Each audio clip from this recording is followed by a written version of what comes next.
notes, a policy analyst is worried data on science, technology, engineering and mathematics is too limited in Africa to push development. Professor Sylvana Rudith King is at the Kwame Nkrumah University of Science and Technology Center for Settlement Studies. Now, she says the policy implementation suffers with negative impact on analyzing progress and meeting sustainable development targets. Professor King spoke at a colloquium by the Women in Science, Technology, Engineering and Mathematics. We have to do something and inform policy. But you can't inform policy if you don't have any evidence. And very often, and the truth of the matter is that in Africa, data on STEM is very limited. After participating in implementation of the Millennium Development Goals, Ghana started pursuing the Sustainable Development Goals. Professor King believes implementation of the 17 targets in the SDGs will require inputs from natural and social scientists as well as engineers. While this requires women participation, it is estimated they form only 30% of science roles the world over.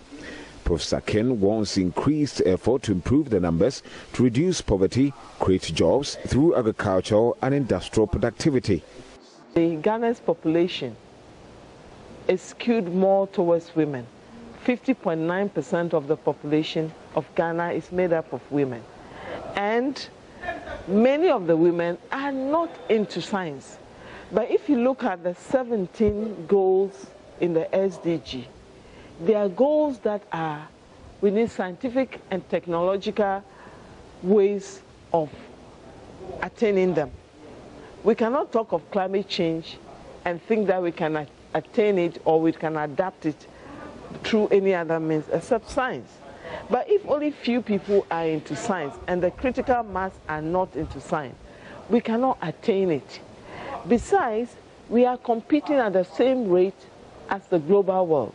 Pro-Vice Chancellor of Ken UST, Professor Reverend Charles Ansa, says the university has done enough to train more females in science. He, however, entreats women in science, technology, engineering and mathematics to mentor them. One of the things that we also want the WISTEM, which is the Mother Association on campus, to do is to advocate and try and get more girls into science by way of even on-campus supervision of projects, etc., and to make sure that they also grow to become the women that we want them to become, playing more roles in science for the development of this country. Reporting for JoyNews, Kwesi Deb. Time now to bring you the latest from the world of business. Emmanuel Abuajiriafe is standing by.